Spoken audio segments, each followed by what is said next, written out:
Good afternoon, I'm Rob Boskamp, and you're listening to South Texas Midday. It's Monday, June 16th. Residents across South Texas participated in the nationwide No Kings Day protests, coinciding with President Trump's birthday over the weekend. The demonstrations follow several days of nationwide protests against federal immigration raids. Governor Greg Abbott said he deployed the National Guard across the state to help local law enforcement manage protests. In Corpus Christi, Saturday's event at Cole Park was part of a larger initiative of action against the Trump administration, which coincided with the 250th anniversary of the Army. In Victoria, demonstrators gathered at the Patty Dodson Health Center to protest immigration policies implemented by the Trump administration. The protests were split into two different events throughout the day. Thousands across the Rio Grande Valley also gathered for protest in McAllen, Brownsville, and Harlingen. Meanwhile, further up north, a sweltering 95 humid degrees greeting No King protesters in downtown San Antonio this past weekend. Fortunately, the live oaks and pecans shelter large parts of the city block party that was nearly full of protesters. Texas Public Radio's Jack Morgan was there and spoke to many. One protester immediately caught my eye. He looked to be in his 70s, wearing a VFW Post shirt with stars on his shoulders. I noted that he didn't look like he'd be at an anti-Trump event. That being that I'm a veteran. His ball cap gave more info. He was a Vietnam vet with war experience. Well, you're not just a veteran, you're a Marine veteran. Well, the thing is, I'm here to prove that I went where Trump didn't. He smiled. The heat hadn't sapped his sense of humor. 2 tours, they sent me over for my first tour, and then Trump didn't go, so they sent me over for his. So he actually owes me one. He finally stopped smiling and had this counsel. Everybody hang in there and just remember, midterms around the corner. Please vote. David Adame said that the divisiveness of the Trump administration has migrated from simple disagreement to sowing the seeds of violence. The rancor and the hate has become prevalent, and I am worried about it. That's why I'm here. That's why I brought free waters, free Gatorades. I'm supporting everybody in this place. In fact, he and a friend brought a wagon with drinks that they were giving out to whoever needed it.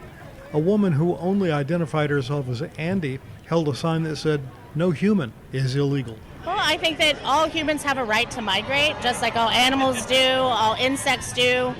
We have a right to find safety and comfort and better lives for our family.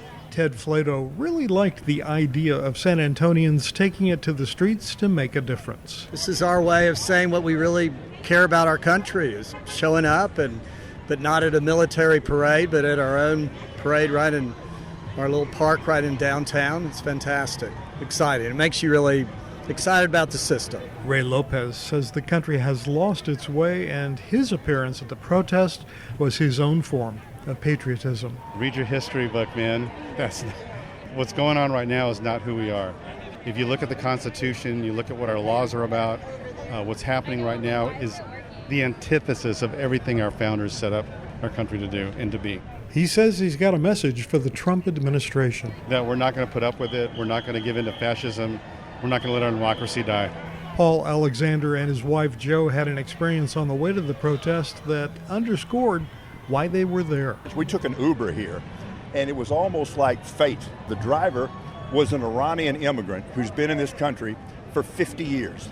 And all he could talk about is how much he loves America, how he has 5 American kids, and that we should all appreciate the opportunity and the privilege that comes with being an American. I was already fired up. That got me lots more fired up. It wasn't just the heat that greeted the protesters. There were also National Guard troops deployed by Governor Greg Abbott, mostly to the Alamo Plaza area. While the stage had been set for a potential showdown between demonstrators and the Guard, the protest remained peaceful, even as some continued protesting into the night. San Antonio Police Chief William McManus said his department's top priority was making sure protesters could exercise their First Amendment rights. McManus, Mayor Ron Nierenberg, and other city leaders thanked the thousands of people who showed up for their approach to demonstrating on Saturday night.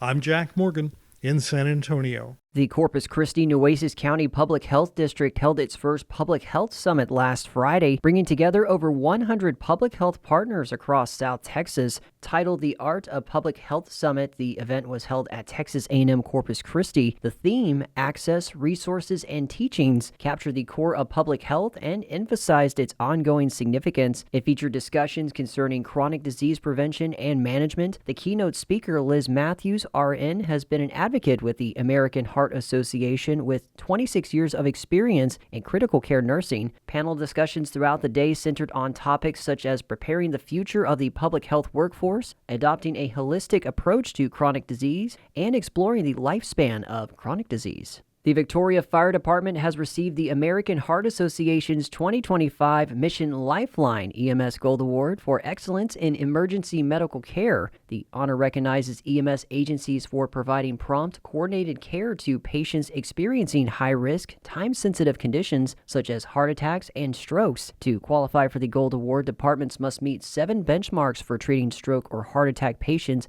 at least 75% of the time. Victoria Department surpassed those benchmarks with more than 90% of the time. The department also earned the American Heart Association's Stroke Honor Roll recognition, which highlights EMS teams that work with hospitals to ensure stroke patients receive care within 90 minutes of first medical contact. This marks the department's 10th consecutive Gold Award and its 11th overall Mission Lifeline Award. Military-style vehicles are now in the Rio Grande Valley, KRGV reports in a social media post. U.S. Border Patrol's Sector Chief Gloria I. Chavez had shared a video and said the U.S. Department of Defense is joining forces with Border Patrol to enhance security. This comes as Customs and Border Protection data shows a drop in apprehensions in the RGV sector. Back in Corpus Christi, city construction crews are preparing for waterline improvements at the South Padre Island Drive and Everhart Road intersection, part of voter-approved road work included in Bond 2018 and 2020. During construction, motorists will have access to all businesses in the area. Traffic signs will be placed to alert residents of changes to traffic patterns. This work is part of a $29.3 million road reconstruction project of Everhart Road from SPID to Alameda Street. The upcoming work includes $3.4 million in construction to replace aging infrastructure and link upgraded water lines that improve water system efficiency. Work will be done in 3 phases, tentatively scheduled to begin August 7th, with completion estimated for February 2026. Motorists are advised to avoid the intersection or find alternate routes in that area. In state news, the Texas Supreme Court says a Houston area father's extensive criminal history is grounds to terminate his parental rights. KERA's Toluwani Osibamo reports the ruling could set a precedent for similar CPS cases in which parents have a criminal history. Police removed a Brazoria County 5-year-old and his brother from their mom's home in 2021. CPS says the boy was found hungry and wearing the same clothes for days. His dad had been in prison most of the boy's life. His convictions included drug use and family violence, none of which directly harmed the boy. But the Texas Supreme Court ruled the increasingly serious nature of the offenses and his absence from his son's life put the boy at risk. Last month, justices ruled revoking someone's parental rights requires a high standard of proof. Chief Justice Jimmy Blacklock, who's often reluctant to terminate parental rights, disagreed with Friday's ruling. I'm Toluwani Osibamo in Dallas. Dallas County's jail has been close to capacity since Memorial Day. KERA's Marina Trahan-Martinez reports that jail and legal staff have been directed to expedite releases of eligible inmates. Crime typically increases during summer, but exactly 1 year ago, the Dallas County jail population was 6,445. As of June 13 this year, it was 6,751. That's 95% of the jail's allowed maximum population based on state requirements. Commissioner John Wiley Price says holding people without a case filed against them causes crowding. We've got people that have been in jail, cases not filed for 270 days.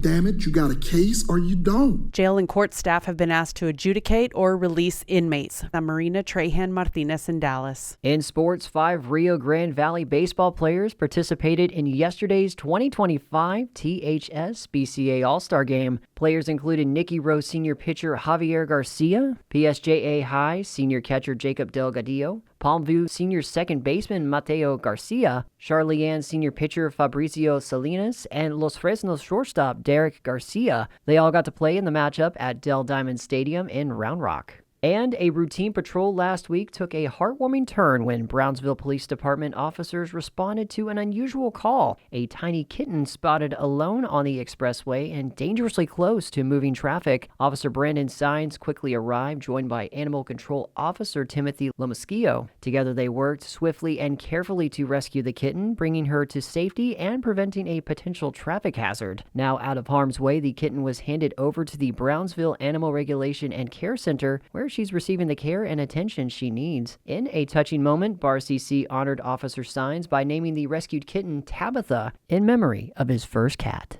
And that is the latest news and information on South Texas Midday. And if you happen to miss any of our stories from today's newscast, you can replay those on the South Texas Midday podcast. You can check out our series plus other KEDT series wherever you get your podcasts. I'm Rob Boskamp. Thank you for joining me on this Monday, and your community arts calendar and more is on the way.